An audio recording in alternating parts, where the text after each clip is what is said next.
5, 4, 3, 2, 1, 0.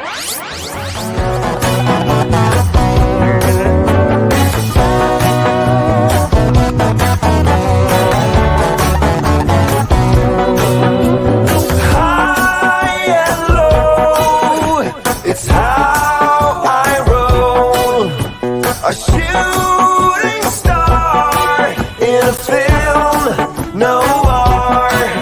I'm floating around 10 feet on the ground. I'm floating around 10 feet on the ground.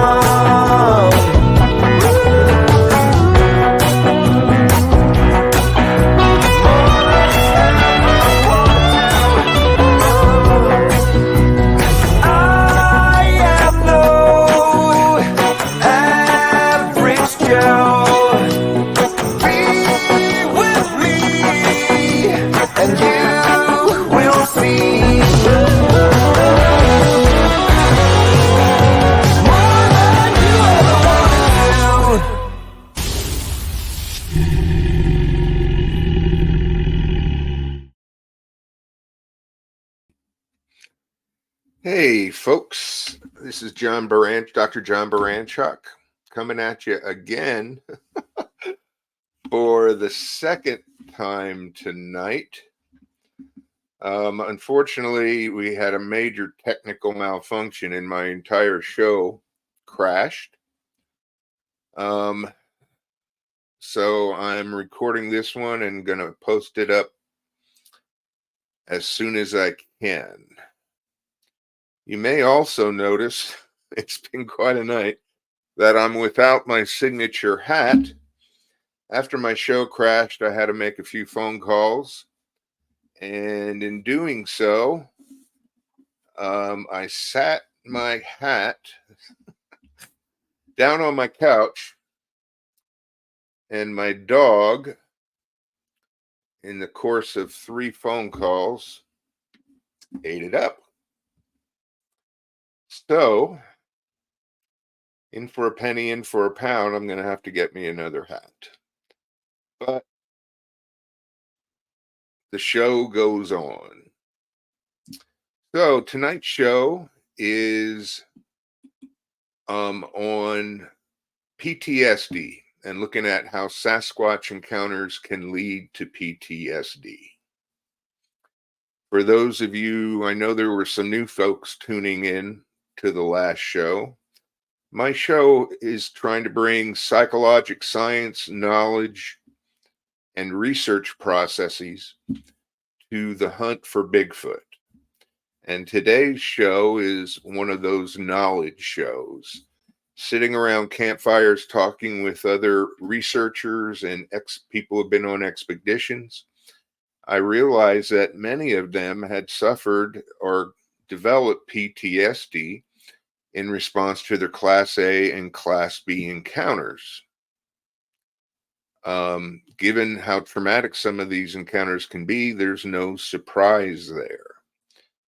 And so I also have met a lot of people who have the symptoms of PTSD around the campfire and really aren't aware of the fact. And so I decided to put this show together to educate the community about post-traumatic stress disorder associated with Bigfoot encounters.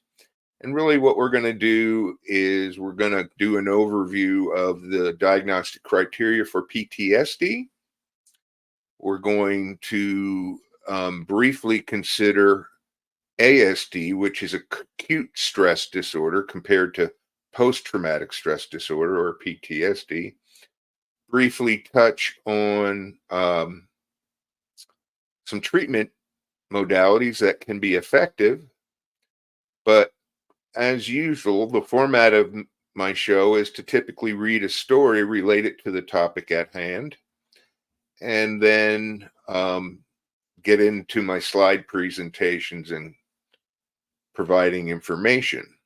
But I came across a video that's much better than any PTS story I might come across. And so that rather than me telling a story today, I'm going to play this video for you. So without further ado, here we go.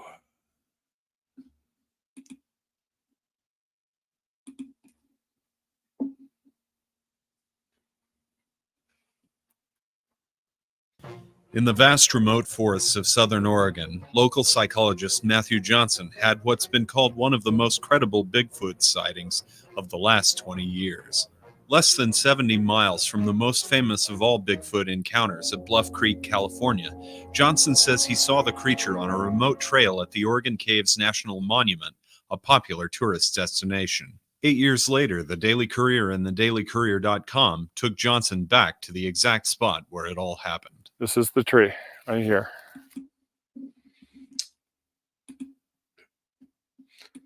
Now, as this video progresses,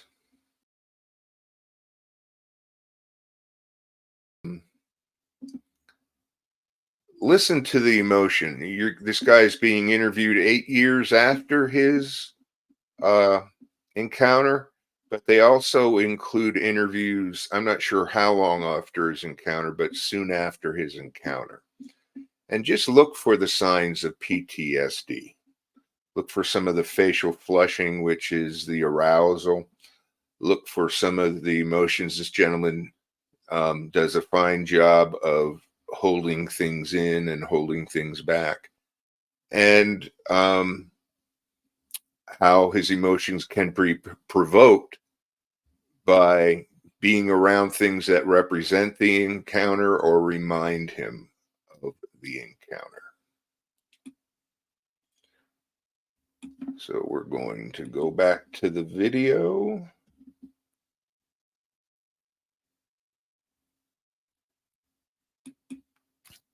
He described the animal he saw as an upright walking ape-like creature more than 8 feet tall with long dark brown to black hair covering its body, weighing 700 to 900 pounds. He returned to the scene during the same time of year and same time of day to tell his story and possibly catch another glimpse of the creature that he says changed his life.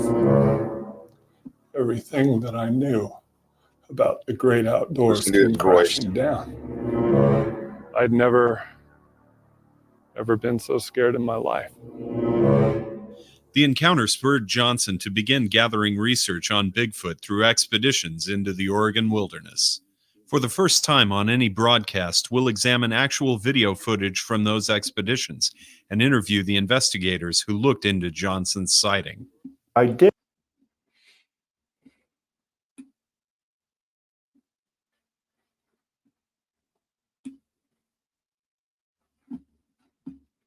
Wilderness. After a trip through the caves on July 1st, 2000, Johnson, along with his wife and children, decided to hike the Big Tree Loop Trail and enjoy the warm summer afternoon. As a psychologist, Johnson has a private practice in Grants Pass, about an hour northeast of the caves. He's an experienced outdoorsman who grew up in Oregon and lived for years in Alaska. He says the animal he saw on that day 8 years ago looked a lot like the creature in the famous 1967 footage taken by Roger Patterson at Bluff Creek, California. The following is his description of the events that took place after he and his family decided to head into a more remote part of the National Monument. It was around 5 p.m. when my family reached this part of the trail, about a mile up the mountainside from the gift shop and in the caves tour area. And we had walked through here about 100 more feet that way, and coming downwind through these thick trees in the brush was a very strong stench that smelled as strong as a skunk, but it wasn't a skunk. It had a distinctly different smell, but it was something that grabbed your nostrils. And we had never smelled anything like it hiking and camping in Alaska. We weren't scared. We just knew there was something up there. Most of the nearly 100,000 visitors who come to the Oregon caves each year don't take the difficult hike of more than 3 miles over steep, heavily wooded terrain. And almost none hear what Johnson says came next. Along this part of the trail, when we were hiking here, the animal was paralleling us down there in the brush and the trees. We couldn't see it, but we could hear it do the bass-like guttural mammal, whoa, whoa, whoa, whoa. And we would stop and listen, and it stopped making the noises. And we were whispering to each other about, did you just hear that? And yeah. And earlier on, when we first heard it, it was kind of faint. And I thought for a moment that I was so out of shape and my blood vessels were pounding near my eardrums that that's what I was hearing. But the second time I heard it and stopped the family, they all said, we hear it. So then we would walk for a little bit and it would start up again. Whoa, whoa, whoa, from down there. Then we'd stop and listen and look again. Couldn't see anything. And then we kept walking again up the trail. And then eventually we got to a point where it stopped making the noise. And we kept walking just a little bit farther until we got to the spot where the kids wanted to break. And we're playing with a bug on the path. And I had to answer a call because Mother Nature was knocking on my door. As he ventured farther up the trail, he arrived at the spot where he says he saw the creature. He did his best to set the scene, describing the positions of his various family members. The kids were squatted down like this, playing with a bug on the dirt with a stick. And my wife was standing right there, watching them, looking this way. Johnson said the Bigfoot was about 60 feet below the trail, standing behind a large tree and looking over a smaller one. That's the tree. This big tree right here is the tree it was standing behind when it was watching them on the trail right up there. Leaving his wife and kids on the trail, Johnson ventured uphill into the brush to relieve himself about 60 feet from his family and slightly back down the trail. After he had finished, something down in the trees below him caught his attention, and it gave him the shock of his life. And then out of the left corner of my eye, I saw movement, and I turned and I looked. And that's when I saw Bigfoot walk off the pages of myth and legend into reality. And I saw it walk 1001, 1002 over behind this big growth tree. And then I saw it looking from behind this tree over a new growth tree, watching my family down on the trail. Now, in that moment of time that seemed like forever, everything that I knew about the great outdoors came crashing down. Johnson is 6'9" and nearly 300 pounds, but he said he was dwarfed by the animal he saw through the branches. And for what was only a couple seconds, but seemed like a slow motion movie, I was in a major state of panic, not knowing what to do. And then I had these really protective instincts kick in. And, you know, this was my family. And I didn't know what to do other than what to do with a grizzly bear in Alaska. And I ran a straight line from up there down toward that tree. I hit the trail and I turned left and came running up this way. I avoided eye contact with the animal because I didn't want it to think I was challenging it. Got up here to my family and said, let's go, let's move. They're looking at me like, what's your problem? And I'm like, go now, move. And I move them up. And they know I'm a pretty laid back, mellow guy and that something was up. So they started moving. And I'd never ever been so scared in my life. Ever. After walking a few hundred yards, they stopped and Johnson told his wife what he had seen, and they came up with a plan to continue on the trail to get back to the caves. And I said, if this animal comes up, you take the kids. You run as fast as you can. You get out of here. Don't you stop. If you hear anything going on, you don't stop. You run. And I'll run interference. And the interference, if this animal came up, would have been minimal because I'm 6'9", 300 pounds, size 16 feet. But the animal I saw made me look small. Johnson says he suffers from post-traumatic stress disorder, and he relives the extreme fear each time he retells the story of the encounter. For a couple weeks after the encounter, I had nightmares where I'd be standing up there and I would watch in my dreams the animal come up from behind the tree and attack my family. And I would wake up sweating, breathing, heart pounding. In the years since his encounter, Johnson has gone into the wilderness on expeditions, trying to get another glimpse of the animal he saw that day. He said what he's learned since has made him realize he shouldn't have been so scared. Over the last 8 years, they've been outside our camp. They could have attacked. They don't attack. They're just curious. They're smart. They're docile. But even though I know that from 8 years of research, I'm still here feeling helpless. Johnson may have spooked the creature when he came down the steep bank to get to his family because he said they didn't see, hear, or smell the animal after Johnson saw it. They walked the rest of the Big Tree Loop trail without incident. But Johnson says his encounter with the creature has changed him forever.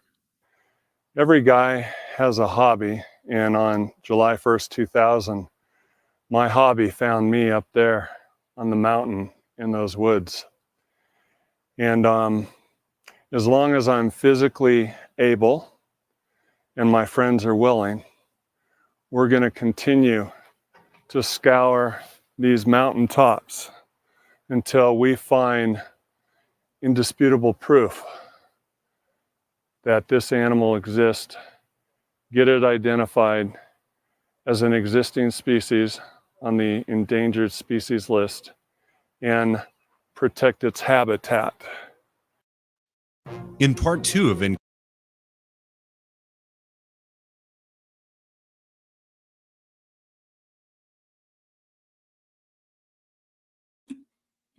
So, wow.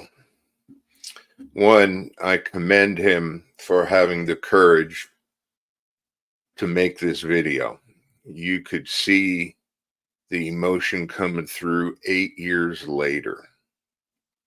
And you could definitely tell it was an uncomfortable thing for him to do. Not only the first time he was filmed and interviewed, but even 8 years later. I think this is an excellent example of how people can suffer from PTSD years after an encounter. So let's get into our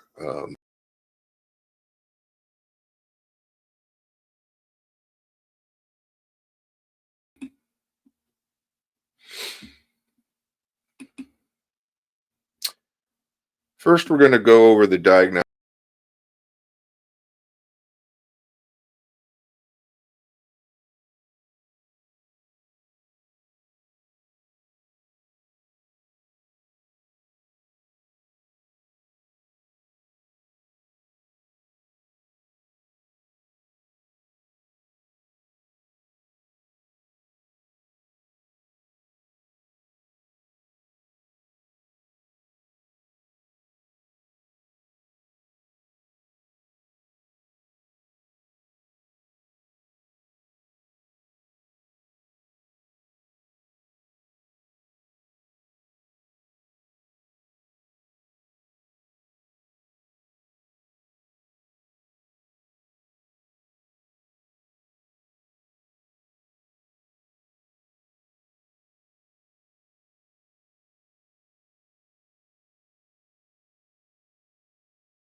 this presentation has been that some people may be inclined to fake post-traumatic stress disorder symptoms, embellish PTSD symptoms.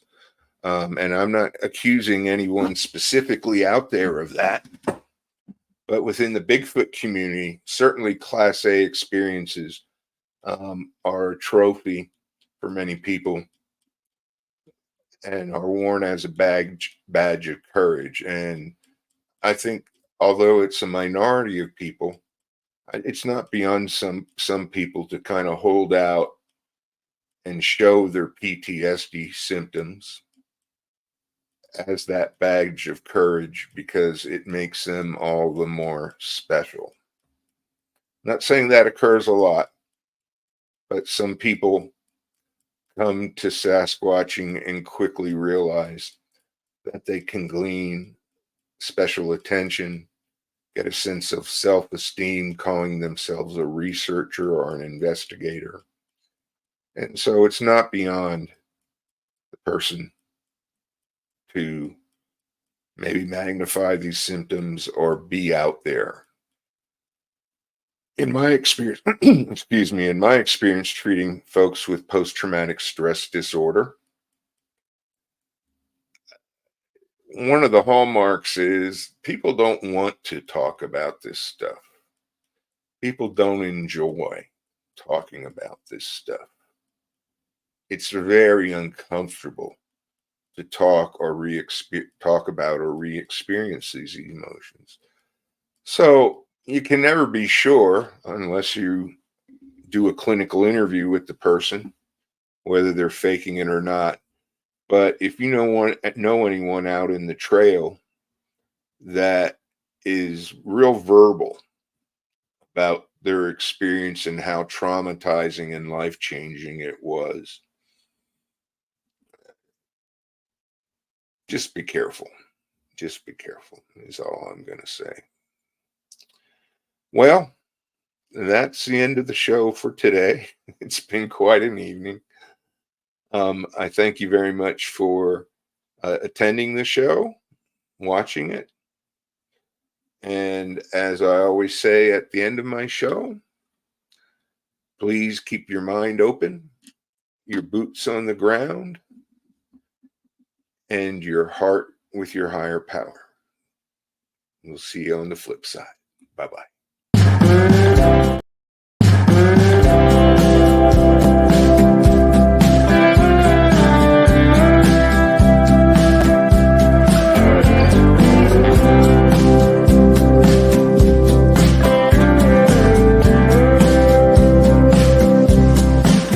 I see you running out of reason.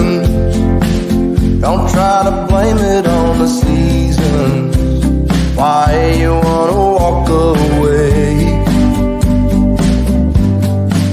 When we began, swear we had something that would last. Baby, has the feeling passed? Falling in was easy. How do I make it stay?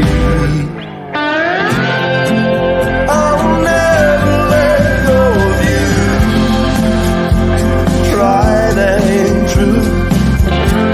Oh, I'll never let go of you. Tried and true.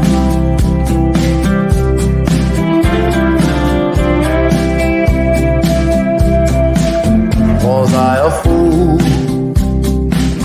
I know sometimes I may wonder, but I would never leave asunder a thing as good as what we have.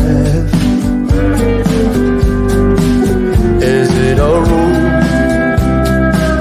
What's good is worth the fighting. There ain't no denying that you and I were made to last.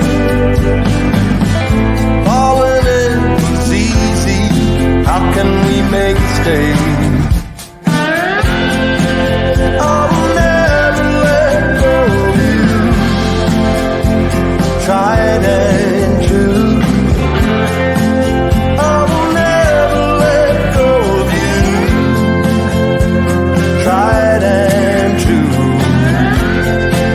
I'll never let go of you. Tried and true. I will never let go of you. Tried and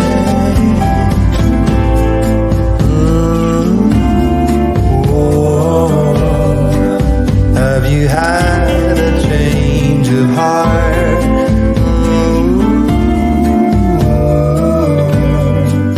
Can we go back to the start? I will never let go of you.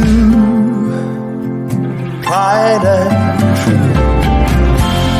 I'll never let go of you.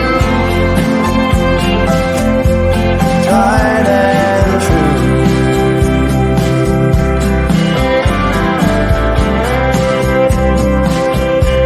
Tried and true. Wanna do it all with you by my side. If you're in, meet me here tonight.